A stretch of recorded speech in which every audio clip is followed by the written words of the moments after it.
Au Parlement européen cette semaine, durant un échange avec les ministres espagnols de l'Intérieur Fernando Grande Marlaska, j'ai pu évoquer avec lui la frontière espagnole à Melilla, au Maroc. Melilla a été le théâtre d'émeutes en juin 2022 de hordes de migrants qui avaient tenté de franchir la clôture pour entrer de force en Espagne et par conséquent dans l'Union européenne.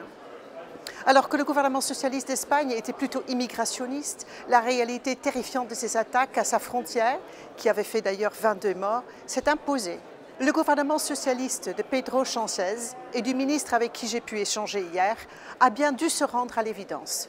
Depuis, il réclame à raison le droit de se protéger.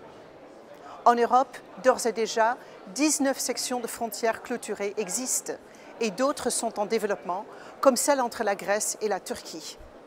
Parfois, des grillages et des murs sont une nécessité absolue pour garantir la protection du continent européen face à une immigration devenue incontrôlée et instrumentalisée par des gouvernements hostiles.